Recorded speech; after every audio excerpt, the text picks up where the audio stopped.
How are we doing? Good morning. People, I would deeply appreciate it if y'all stop bragging about the fact that it's Friday Eve. Only 2 of y'all have weekends off.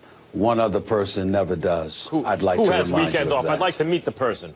I don't know weekends off. It would be y'all. Yeah? You know really? what, Yeah. Steve? Since when? Fight this week, next week, and the week after Do me a that. favor. Never complain about taxes, things of that nature, because I'd like your paycheck. How about that? Well, and you get a understand. loss for words for once. A loss for words. I'm available on weekends, baby. You want to pay me? Okay. My bad. We We can change the subject. We can move on. We can move on. right. We can move on. Yes, coming up, Colin Kaepernick explains why he did not vote for president. You do not want to miss these two going off on that topic a little bit later in the show. And it's been a whirlwind week, so let's walk through what's transpired. Tuesday was Election Day.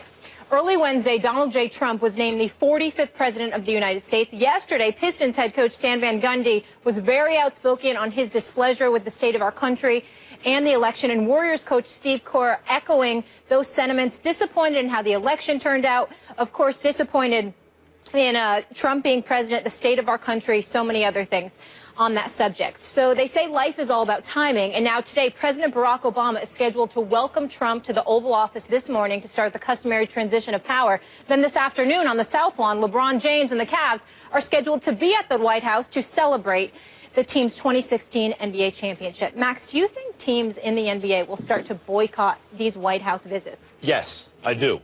And Steve Kerr and Stan Van Gundy spoke beautifully about the subject. You see, an election does not legitimize racist, xenophobic, or misogynistic words, thoughts, and ideas. It does not legitimize them. It does not legitimize that kind of talk and attitude. There will be White House boycotts. Trump was elected on divisive tribal rhetoric. Now, hopefully, I think the hope is, I believe Steve Kerr touched on this, that was really just the kind of Machiavellian, the ends justify the means, and a cynical manipulation of voters, and that you know, that's not the way he's going to govern. A lot of people feel like, I don't care what you say, the ends justify the means. The ends do not justify the means. And if you sow divisions, that's it, I'm done with you. If you say the kind of things you said, the kind of stuff that would get a lot of us fired from our jobs, that would get you fired from your job, that's not okay. Even though the election legitimizes the candidacy, it does not legitimize that kind of behavior and rhetoric. Others will say, well, if it was a cynical manipulation, we'll wait and see based on what policy he actually enacts. If Trump behaves in a way as a unifier, Trump, the person who will govern, rather than Trump, the divisive candidate, then I think you will see fewer boycotts. But it would be hard for me to imagine a world in which NBA teams don't boycott the White House, at least some, if not most of them. Well, I'm glad you ended your soliloquy with that point, because you're absolutely right. The operative word in all of this is some. And I'm going to say something here, and it's not going to come across as very popular, but we're real on First Take, and I know I am, so let me get this out the way. It's time for all of us to put on our big boy pants, all right, and our big girl pants, and understand what the situation is. Donald Trump is the president of the United States of America. Stan Van Gundy was absolutely right with what he said. So was Steve Kerr in what he alluded to, because racist rhetoric, misogynistic rhetoric, xenophobic rhetoric has no place in our politics or in our nation overall. We get that. We understand that. But we have to understand that if you're talking about xenophobia, obviously you're talking about illegal immigration, and what Trump's positions were on that matter. If you're talking about the Ku Klux Klan, endorsing him, that certainly didn't resonate in an affectionate manner with the African American community. We get that. But I'm a person, Max Kellerman, that has repeatedly sat up on this platform, on radio and beyond, elocuting to the masses, reminding everybody, black folks make up about 13 to 14% of the population. The Latino population makes up about 17% of the population. Combined, you're talking about anywhere from 33 to 37% of the American population. Well, what about the rest? There's a white America out there. And by the way, let's make sure that as incredibly unfair as it seems, as wrong as it may appear to be, and there's no doubt that you and I both feel the same way, Max, in that regard, the reality is that everyone who voted for Donald Trump isn't a racist, a misogynist, or xenophobic.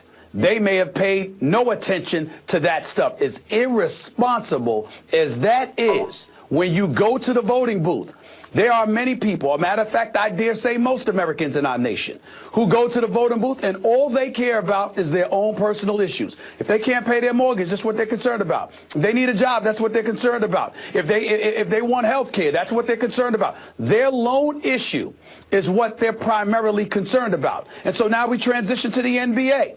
And I bring all of that up to say this.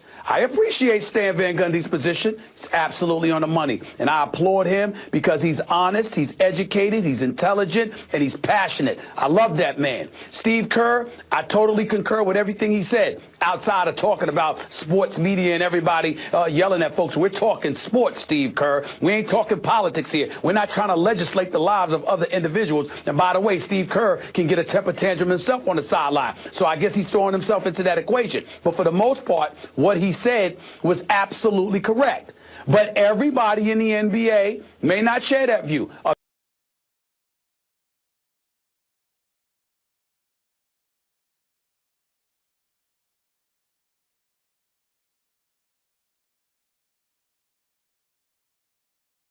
vast majority of folks may share that view because a vast majority of the players are black. But there are white players who may not feel that way. Just because they're silent about it doesn't mean at the election. I didn't think you would win, but I thought he would get a lot of votes.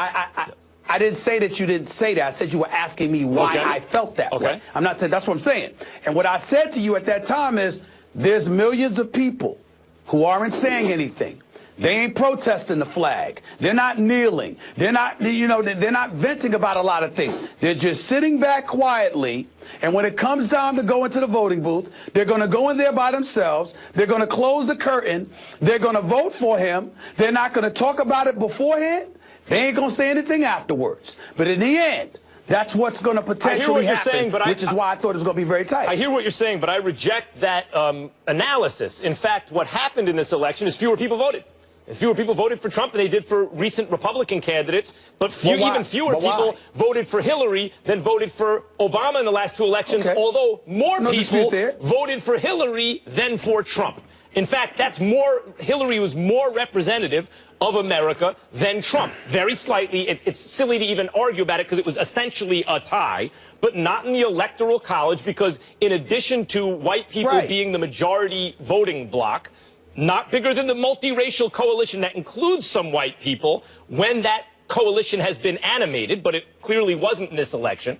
But in addition to them having the biggest numbers, that kind of lockstep white voting bloc that hears that call to that tribal call to racial identity, the way the Electoral College is set up also overly empowers small rural states. The swing states and the small states get a disproportionate electoral vote. Therefore, when you say, well, let's keep in mind that there's a white America and that's who's spoken, etc. Okay, they were clearly more animated, at least the core was, by this candidate. But as a statement of fact, more people voted for her. And the idea that because African-American, basically black and brown people in this country are not the majority, that doesn't mean that the coalition they formed, which is interracial, is not the majority, which it is. I mean, that's just, it is. Well, you can say that, but the game of politics is played, particularly with the presidential election, it's played with that electoral college vote. So it ain't just about the numbers. It's about locale. It's about geography. It's about how many electoral college votes are in certain places. What I'm saying is the game has been out there for ages. Al Gore, George W. Bush, it was the same argument then. But in the end, what happened? We saw what happened. So it ain't just about the numbers. So bringing up the numbers is null and void. We understand what the battle was, and you just have to deal with that, which is why I talk about all of us putting on our big boy and big girl pants. But wait a minute.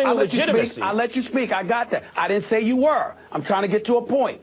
My point to you is when we talk about the NBA, we got to talk about moving forward. Because in the end, what it comes down to is whether it's racist, it's misogynistic, it's xenophobic, you got a whole bunch of people out there that believe that. And then you also have a whole bunch of people out there that believe you had an individual candidate that just said it because he needed to do what he needed to do just to get votes, to get in the office, because the politicians lie all the time anyway. You got people who actually believe that. So while you may have some NBA teams that are going to sit up there and say, ain't no way in hell I'm going to the White House to see this man, you may have others down the road who may not have a problem with it over the next 4 years, particularly if our economy is better and other things that they like are taking place, all of a sudden that might die down. Yeah, particularly, there will always be, obviously, in any national election, even when it seems lopsided, as a percentage of the voters, you know, when 5 million votes determines the election in a country of 300 million, there is almost half the country who feels differently. So clearly that will be the case even in the NBA, which is a predominantly African-American and now increasingly European and South American league. You will still find members of teams who wouldn't. But I think by and large, unless Trump is true to his word in his acceptance speech, where he acts as a unifier and not as a divider that he campaigned as, well, in that case, there will be others who also say, well, wait a minute, he did what he had to do to get elected. It's not that we forgive that kind of lack of civility and that kind of public discourse, but he is elected now, and, oh, look, the policies aren't that bad, that sort of thing. But based on what we've seen so far, I would remain cynical about that, although hopeful. There's no way that anybody's going to support him if he continues the rhetoric that he was spewing during the campaign. But I'm making the argument that you got a lot of folks out there, damn sure wasn't you or nor I, but you got a lot of folks out there who voted for him, not all of them, but a lot of them who never believed he believed what he was saying, that he was catering and pandering to a constituency that was going to get him in office. God, listen, there's a constituency in America that gets pipped all the time. Let's just call it what it is. You got people out there that you know, they get fooled by politicians, or they recognize that politicians may be just taking a stance just because they're trying to get into office. You've got two candidates on polar opposite sides of the spectrum that are butting heads with one another. And what does Hillary Clinton do? What does President Obama do? The very next day, we must come together. At the end of the day, we're all on the same team, blah, blah, blah. You never thought that you would really hear such class, you know, such a classy approach to everything, considering how cantankerous and what a divide existed during the election. But in this great country of ours, people talk all the stuff that they want to talk during the election process, and then when the election is over and a winner has then been defined, all of a sudden you transition to governing, and that's the way it goes. So when the NBA talks about, if everybody thinks that for 1 second that no NBA team or no NFL team or nobody's going to go into the White House, if you ask me that question right now, would they want to go, you know, January 30th or something like that? Hell no, too soon. But come to me next year, and let's see if we're not hearing folks talking about let's all be as one, let's all come together and respect the office. I guarantee you, people are going to take a shift. Don't think otherwise for 1 second. I agree. There are likely going to be teams, if, as you say, the governance is different than the rhetoric during the campaign, that will soften their position, and hopefully the governance is different than the rhetoric during the campaign. It has to be, no doubt. Let's leave it there. How about we talk some football now, shall we? After a 4-4 start to the season, Big Ben channels his inner Aaron Rodgers and tells Steeler fans to relax. But should Pittsburgh be worried about the men of steel? Find out next.